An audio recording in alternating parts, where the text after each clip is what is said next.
TV Rio Branco, SBT Canal 8. A TV que você vê.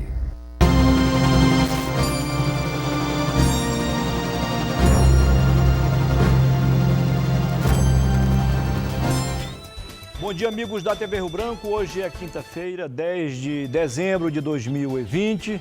Contagem regressiva. Faltam 15 dias para o Natal, né? 14 dias, melhor dizendo, né? Muito bem. São 11 horas e 13 minutos no Acre. Estamos começando mais uma edição do RB Notícias, sempre ao vivo aqui pelo canal 8.1, Sistema Brasileiro de Televisão, SBT, sua TV Rio Branco. Bom dia para você que nos prestigia na capital e também no interior. Você que é de Bujari, de Quinari, de Porto Acre, Capixaba, Plácido de Castro, Acrelândia, parte de Sena Madureira, onde o nosso sinal chega diretamente pelo canal 8.1. Nas demais cidades acreanas, você nos prestigia pela NET HDTV, canal 15, ou pela internet, por meio do portal riobranco.net, que é o portal oficial da sua TV Rio Branco. Eu sempre falo, lá no portal riobranco.net você se atualiza sobre o que acontece no Acre, no Brasil e no mundo, né? Minuto a minuto, a notícia em primeira mão, e também tem as análises políticas, econômicas, culturais, sociais, tem artigos do Dr. Narciso, tem a minha coluna mais antiga do Acre, Panorama Político, tá bem? E os principais conteúdos também dos programas aqui, você também confere lá. Por exemplo, mais tarde ou amanhã de manhã, essa entrevista que eu vou fazer daqui a pouco vai estar disponível para você nos seus melhores momentos, ok? O vídeo e também a matéria é escrita, beleza? Bom, o programa de hoje começa falando sobre empreendedorismo, sobre direito, sobre educação profissional. Eu vou fazer o primeiro bloco com os doutores Silvano Santiago, advogado, empreendedor, empresário. Seja bem-vindo, doutor. Obrigado. Prazer recebê-lo aqui do programa. Que Diego, grande satisfação. Ele vem acompanhado também do doutor Marcondes Montezuma, advogado, também criminalista como ele, empreendedor, empresário. Seja bem-vindo, doutor. Obrigado, é um prazer estar aqui contigo, Muniz. O doutor Silvano Santiago ficou mais conhecido como um advogado criminalista. O doutor Montezuma como advogado criminalista, também como alguém que fundou, desculpa a redundância, a Fundação Bradesco aqui, há mais de 10 anos, né, doutor? Sim. Lá o senhor ficou vários anos na gestão. 14 anos. 14 anos, parece. Foram rápidos, né? Mas foi. 14 anos, né? Lembrei agora de Getúlio Vargas, 14 anos no poder. Vamos lá, então. Bom, gente, aí o segundo bloco nós vamos conversar com o Éden Azevedo, que é presidente da Associação dos Policiais Penais. Os antigos agentes penitenciários, agora é ASPEN. Nós vamos falar sobre vários assuntos aqui envolvendo a categoria. A categoria está descontente, não pode fazer greve, não pode fazer paralisação, mas todos estão descontentes com promessas não cumpridas, né? Acordos firmados e não postos em prática, ok? Éden Azevedo é o representante legal da categoria, ele que é o presidente da ASPEN. E aí no último bloco, 100% de política, nós vamos entrevistar pela primeira vez aqui com o prefeito eleito de Rio Branco, Tião Bocalon, do PP. Ele já esteve aqui na semana seguinte à vitória com o Tião aqui no Bom Dia. Agora no RB Notícias será a primeira vez depois de eleito, ok? Isto posto, com apoio do Araújo Super e também o Araújo Mix, que compõem a melhor, a mais antiga e maior rede de supermercados do Acre, e também da Clínica e Laboratório do Dr. Lúcio Brasil. Eu tenho o prazer de conversar então com esses dois amigos, colegas e sócios. Seja bem-vindo, doutor. Afinal de contas, qual é o grande objetivo dessa fundação recém-criada? Ela tem um ano, mas esse período todo foi para se regularizar, regulamentar, para entrar de fato e direito agora, né, em campo. Exato. Eu e o Marcondes, nós pensamos em contribuir decisivamente para a melhoria do conhecimento, da tecnologia e do progresso do nosso Estado. Então, por isso que nós idealizamos e queremos contribuir com isso, com o ensino e a difusão do conhecimento, como já disse anteriormente. E nesse primeiro ano nós estivemos planejando, porque pensamos sempre num longo prazo, não é nada de imediato, imediatista, e agora nós estamos e nos sentimos em condição de começar as nossas atividades. É o que vamos fazer a partir do início do ano de 2021. Vamos lá então, vamos voltar um pouco para a gente contextualizar melhor. Como é que surgiu essa amizade de vocês, o senhor com o doutor Silvano? Bom, essa amizade com o Silvano Santiago tem mais de 40 anos, né? A gente se conheceu na Universidade do Acre, um pouquinho antes, né? Ele sempre foi um professor de matemática, ele nunca deixou de ser professor, embora tenha atuado na área jurídica há 34 anos, né, Silvano? 34 anos mais ou menos, a gente se conhece desde aí e sempre estivemos juntos, jogando futebol lá no Independência, enfim.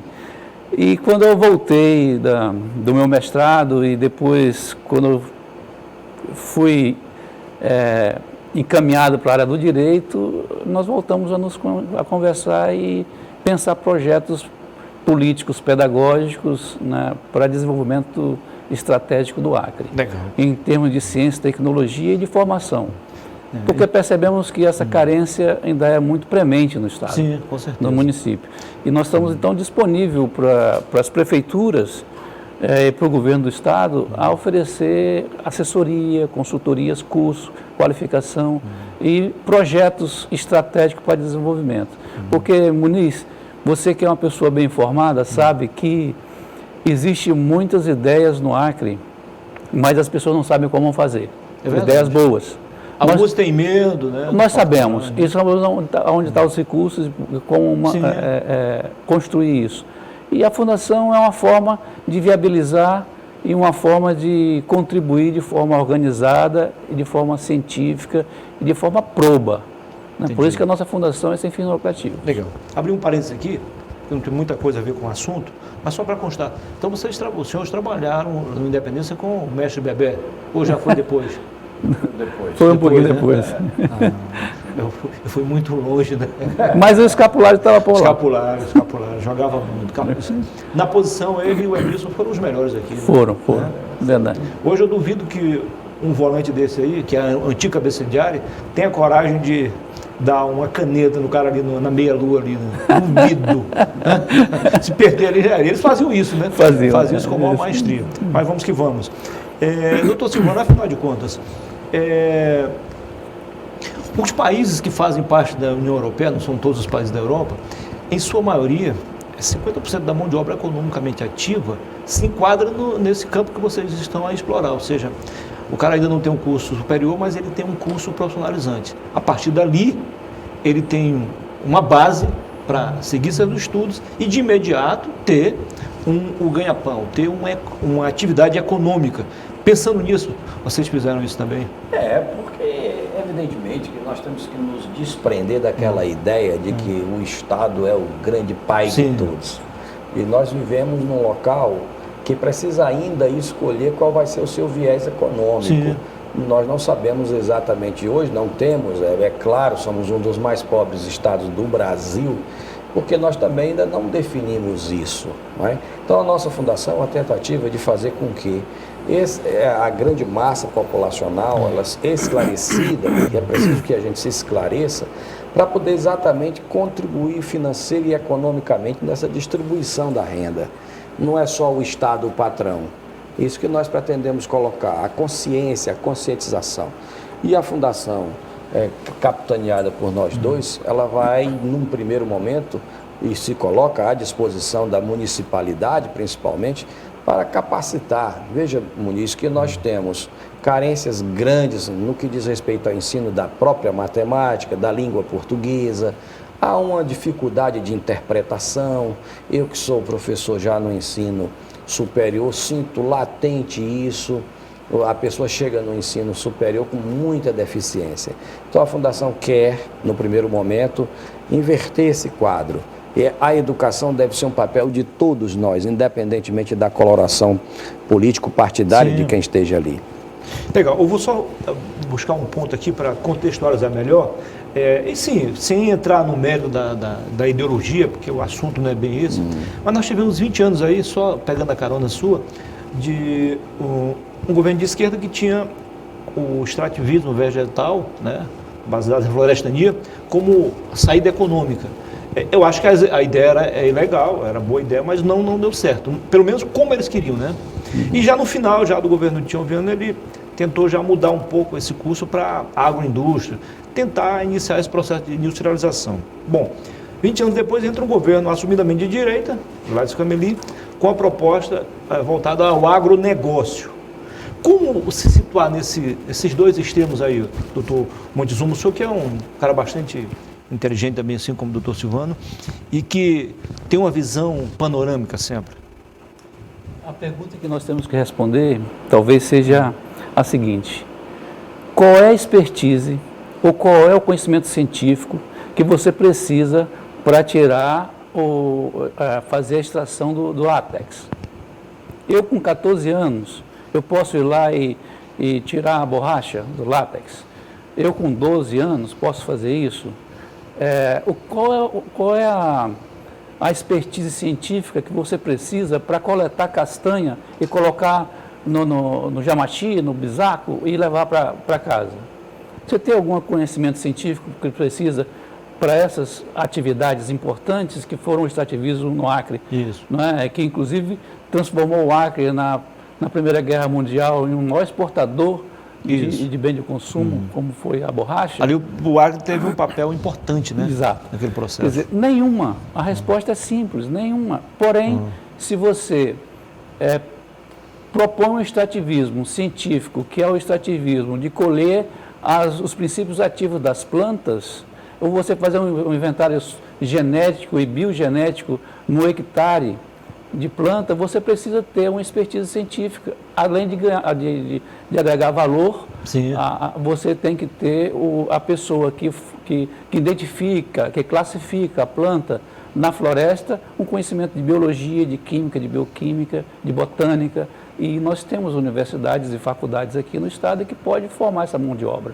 E a pessoa fica lá ganhando dinheiro, não é? Ela não fica lá subempregada. Entendi. Não é? E o Estado pode fazer isso, a Fundação tem esses projetos, e nós podemos colocar na mão dos prefeitos, do governador, esses projetos prontos. Entendi. Bom. E o que acontece? Desculpa, Sim, só não, concluindo. Tranquilo. O que acontece? Nós temos bons profissionais no Acre. O problema não é ter o bom profissional, é saber o que fazer.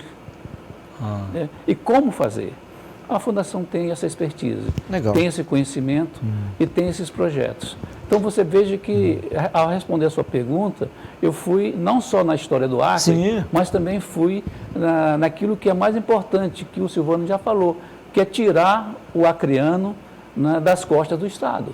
Muito bom. Vou dar outro exemplo. Nós temos aqui várias tribos indígenas. Se você capacita esses homens e mulheres e povos da floresta com essa formação, eles vão ficar na floresta ou não? O senhor tocou num assunto importante, doutor Silvano também querendo pode falar, porque tem muita gente que confunde a chamada preparação acadêmica com a qualificação profissional. Vocês querem unir as duas coisas, é isso? O Acre e o Brasil precisam unir. E esse foi, por exemplo, o sentido da criação dos estudos federais. Por quê? Porque quando o Brasil começou a fazer as hidrelétricas no Madeira, sumiram a mão de obra de carpintaria e de pedreiros aqui em Rio Branco, no Acre. Não tinha como, porque as pessoas foram para lá. Agora, o Brasil descobriu que se não tiver qualificação técnica científica a nível médio, a nível superior, não tem mão de obra para você crescer 5%, 10% ao ano. Por falar em crescimento, é impossível você crescer sem se qualificar. Nós temos aí muita gente desempregada e temos algumas empresas oferecendo emprego. E nem sempre os desempregados estão capacitados. Doutor? É exatamente isso que é necessário compreender. Existe uma massa populacional no Brasil que está abaixo da linha de miséria falada. E essa linha, essa tendência é que continue crescendo se não houver um olhar, uma atenção especial para essa formação. O indivíduo precisa ter uma formação completa, o homem integral. Então, no momento em que eu ofereço uma vaga em determinada posição, vão aparecer 10 mil, mas quantos têm condições de desempenhar aquela função realmente, não é? Quase ninguém, por isso que a gente observa esse número exagerado de pessoas desempregadas diante de um contexto onde vivemos hoje seguramente entre as 10 maiores economias do mundo, o Brasil ainda se encontra. Sim. É preciso só começar a pensar nisso, como qualificar essas pessoas. E aí que nós entramos enquanto uma fundação educacional. Firmar parcerias com iniciativa, com órgãos públicos e privados é um dos objetivos, doutor? Claro, não só com os órgãos públicos, com os órgãos internacionais também. A nossa fundação, a nossa instituição, ela tem um escopo amplo. E nós não queremos só fazer ensino, nós queremos fazer ensino, pesquisa e extensão. E atuar na tecnologia, na expertise tecnológica. O Acre tem um dos maiores celeiros do mundo em biodiversidade. Nós não temos um serpentário, por exemplo, aqui no Acre, onde você pode tirar o veneno da cobra e vender para a indústria farmacêutica. E nós temos inclusive, serpentes autóctonas que não é classificada ainda a nível de mundo. E nós precisamos entrar nessa seara, nessa área. São os cientistas, nós temos acho que um na universidade, né, poucos cientistas. Eu conheci um que foi para o INPA, no Amazonas, e descobriu uma abelha aqui em Guajará-Mirim, autóctona. Quer dizer, não existe lugar nenhum do mundo. Então nós temos muitas espécies da flora e da fauna que ainda nós não classificamos. Nós precisamos fazer isso e agregar valor e que isso seja então patenteado como sendo da origem acriana e que renda royalty para o Estado. O senhor está falando aí de biotecnologia, o senhor falou agora há pouco também, e se fala muito em biopirataria. A gente combate biopirataria com biotecnologia, doutor, é isso? Sem dúvida, se você coloca essa população que já vive nos rincões do Acre, se você coloca essas pessoas com conhecimento científico, elas vão ser naturalmente preservar a biopirataria. Hoje nós temos um roubo de material genético da Amazônia, muito grande. Por quê? Porque as pessoas que vivem lá precisam de trocar esse conhecimento autóctono e, vamos dizer, conhecimento cultural da comunidade em um pão, em coisas simples para a sobrevivência. Nós precisamos sair desse patamar. Sim, nós precisamos qualificar os homens da floresta, os homens do campo, da mesma forma como fazendo na cidade. Com certeza. E isso vai com que vai permitir que eles continuem lá, né? Por exemplo, se nós fizermos pequenos laboratórios de extração de princípio ativo das plantas dentro da floresta, as pessoas não vão ficar lá? Claro. Certamente. Agora, se você pede para a pessoa ficar na floresta colhendo castanha, eles não vão ficar, eles vão querer vir para a cidade, Claro, porque aqui tem as condições melhores de vida, embora seja entre aspas. Né? Sim. Eu não tenho dúvida que se o doutor Montezuma usar nessa fundação a experiência que ele tem há mais de 30 anos, a competência e o senhor a mesma expertise que tem como advogado também criminalista, não tenho dúvida do sucesso que vocês vão obter. Eu quero agradecê-los pela entrevista, parabenizá-los pela iniciativa e nos colocarmos à disposição para em outra oportunidade a gente esmiuçar melhor isso, que eu tenho certeza que o sucesso está apenas começando. Se Deus quiser, eu quero agradecer muitíssimo a sua compreensão, homem de visão, que nos abre essa oportunidade de chegar até os lares dos acreanos. Precisamos também fazer com que esses nossos ideais eles sejam concretizados. Muito obrigado pela oportunidade. Legal. Doutor Montezuma, foi um prazer recebê-lo também. Fique à vontade nas suas É um prazer conversar finais. contigo, Muniz, porque você é uma pessoa que pensa fora da caixinha. Você é uma pessoa que pensa de forma ampla e que principalmente ama o Estado. Muito obrigado pela consideração. Eu vou pedir um aumento aos patrões mais tarde. Depois dessa, doutor. Muito obrigado, merecido, doutor. sem dúvida. Agora, eu assumo aqui um compromisso, eu e o Silvano, de todo projeto que nós começarmos a firmar, você será o primeiro a saber e Com vamos certeza. vir aqui no seu programa para divulgar e colocar à disposição dos Eu fico acreanos. feliz com iniciativas assim. Depois de mais de 30 anos como jornalista, como apresentador, eu estou dando mais espaço agora às coisas importantes que possam nos engrandecer, né? Nos enaltecer e fazer com que a gente possa sonhar, né, doutor? com um novo amanhecer, um novo dia. Agora, uma coisa importante que eu e o Silvano temos conversado é sobre ser probo, ser honesto. Fundamental. E a Fundação vem para fomentar essa ideia. O Silvano mesmo já está concluindo a dissertação de mestrado dele exatamente sobre compliance. Nós sabemos que no Estado não existe compliance, a não ser em algumas, entre aspas, empresas privadas. E o Estado precisa Claro. conduzir a sua prática política administrativa vinculada à legislação pertinente, para que você possa, então, não sofrer a todo tempo processos, e o Acre aparece sempre como sendo, nos ministérios nacionais e internacionais, como sendo um estado de corruptos. Mudar isso. Nós, como somos acreanos, né, nós precisamos mudar isso. Claro. Agora eu lembrei do slogan da Fundação, que é construindo o futuro. Construir o futuro é olhar o presente. É assim Construir o futuro é olhar o presente. É isso que vocês estão fazendo. Muito obrigado. Sucesso aos dois, tá bom? Obrigado. Já que estamos próximos, Feliz Natal à dupla aqui de advogados. A você também, meu amigo. Depois do intervalo, eu volto para conversar com o Éden Azevedo, presidente da ASPEN, Associação dos Policiais Penais. Até já.